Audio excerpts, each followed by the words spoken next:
Bien-aimés, peuple de Dieu, mes chers amis, bonjour et bienvenue à la révélation divine de ce matin. Révélation divine qui aura pour titre « Sois persévérant, n'abandonne pas et tu réussiras. » Sois persévérant, n'abandonne pas et tu réussiras. Je vous propose de lire avec moi ce matin dans l'épître de Paul aux Hébreux, chapitre 10, au verset 36. Voici ce qui est écrit. Car vous avez besoin de persévérer pour que, ayant fait la volonté de Dieu, vous obteniez la promesse. Parole du Seigneur. Mes chers amis, une fois de plus, bonjour. Et que la paix du Seigneur, qui surpasse l'intelligence des hommes, reste et demeure en chacun de vous et à nous tous, dès à présent, demain et pour les siècles et les siècles. Amen. Pour vous servir ce matin, je suis le pasteur Frankie Evinondoa. Peuple de Dieu, la persévérance, à mon humble avis, est essentielle. Elle est même capitale pour atteindre non seulement la maturité spirituelle, mais aussi et surtout pour atteindre ses objectifs. Cela signifie très clairement que si tu veux atteindre tes objectifs, et si tu veux atteindre un certain niveau de spiritualité, de maturité spirituelle, tu dois rester fidèle à Dieu, même dans les moments les plus difficiles. Tu dois rester fidèle à Dieu quand bien même tout va mal. Tu dois continuer à suivre ses enseignements. Tu dois continuer à marcher selon ses préceptes, même quand tout devient noir autour de toi. Mes chers amis, peuple de Dieu, la persévérance est une preuve de foi. Tu ne peux pas être persévérant si tu n'as pas la foi. Il est écrit dans l'épître de Paul aux Hébreux, chapitre 11, au verset 1. Car la foi est la garantie des choses qu'on espère, ou en d'autres termes, la preuve des choses qu'on ne voit pas. Tout le monde le récite, tout le monde le dit. Cela veut dire que la persévérance est une preuve de la foi, car elle montre que nous sommes prêts à attendre.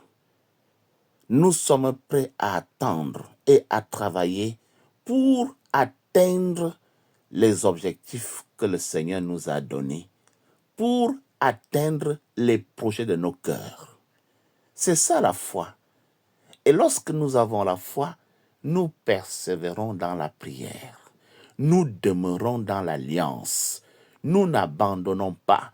Nous ne fuyons pas. Nous ne laissons pas nos bras tomber. Nous continuons à attendre. Oui, mes chers amis. Pourquoi? Parce que toute persévérance est toujours récompensée. Toute persévérance est toujours récompensée. Galates chapitre 6 au verset 9 dit « Ne vous lassez pas de faire le bien, car vous moissonnerez à temps opportun. Si vous ne vous découragez pas, alors ne te décourage pas. N'arrête pas de faire ce que tu fais qui est bien. N'arrête parce que beaucoup d'entre nous, quand vous faites du bien et on vous rend le mal, vous avez toujours tendance à abandonner. J'ai rencontré beaucoup de personnes qui m'ont dit « Mais pasteur, j'essaye autant que possible de faire du bien dans ma famille, mais en retour, je ne reçois qu'ingratitude, je ne reçois qu'injures. » Oui, c'est vrai, mais persévère. Persévère, parce que tu ne fais pas ça pour les hommes, tu fais ça pour Dieu. N'attends pas un salaire de ce monde. Persévère dans le bien. Continue à faire du bien. Continue à soutenir ceux qui souffrent autour de toi. Et le Seigneur te donnera la récompense au temps opportun. La persévérance est toujours récompensée, car Dieu nous promet que Nous moissonnerons les fruits de notre travail si nous ne nous décourageons pas. Alors ne te décourage pas, n'abandonne pas, ne recule pas, même quand tout devient compliqué comme c'est le cas actuellement. Je sais que tu souffres.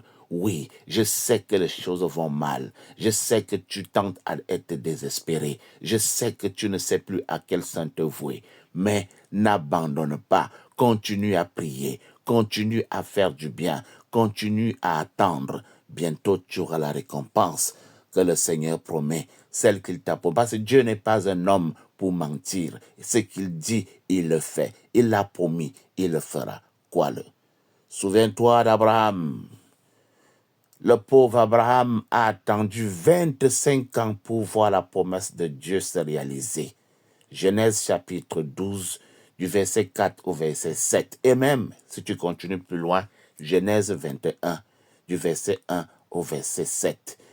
Dieu a fait la promesse à Abraham qu'il aura un fils dans Genèse 12.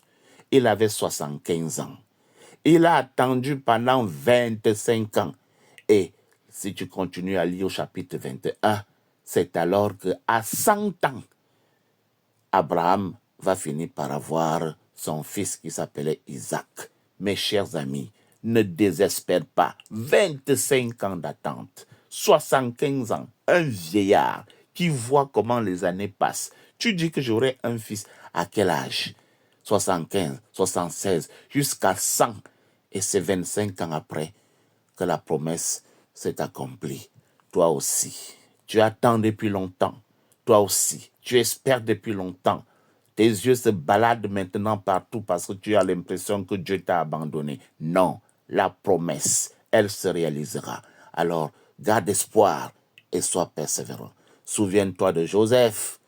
Joseph, il a passé des années et des années en prison. Un esclave, un malheureux, avec tout ce qu'il a connu dans la maison de Potiphar. Mais il est resté fidèle à Dieu. Il a continué à prier. Il a continué à demander. Il a continué à être fidèle à Dieu. Et dans Genèse 39, au verset 41, vous savez ce qui s'est passé. Il est devenu roi en Égypte. Souviens-toi de Jésus-Christ. Dans Hébreux 12, du verset 1 au verset 3, Jésus a persévéré dans les problèmes, dans la souffrance, dans les humiliations comme celles que tu subis actuellement dans ta famille. Les humiliations comme celles que tu subis actuellement dans ta vie. Jésus a supporté. Jésus n'a pas abandonné jusqu'à ce qu'il soit vainqueur de la mort, jusqu'à ce qu'il ressorte de tombeau. Lorsqu'il soit vainqueur du péché, il est devenu le roi des rois.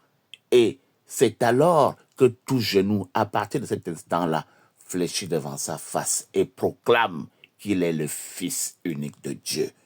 Mes chers frères et sœurs, attendez, attendez, n'abandonnez pas, persévérez. En conclusion, je voudrais te dire, avant de nous séparer, que la persévérance dans la foi est essentielle pour atteindre non seulement la maturité spirituelle, mais aussi les objectifs, tes objectifs. Pour prouver notre foi aussi, et pour être récompensé, tu dois être persévérant. Tu dois demeurer dans la persévérance.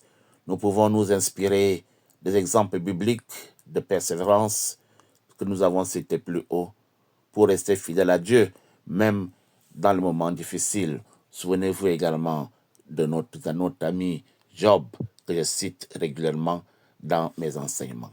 Restez fidèle à Dieu. Restez attaché à Dieu. Croyez. Restez ferme dans cette croyance et gardez la foi. Sois persévérant. N'abandonne pas et tu auras ce que ton cœur désire. Tu réussiras. Que le Seigneur vous bénisse. Que le Seigneur vous garde. Voilà la révélation divine de ce matin. Au revoir et à demain pour une nouvelle révélation divine.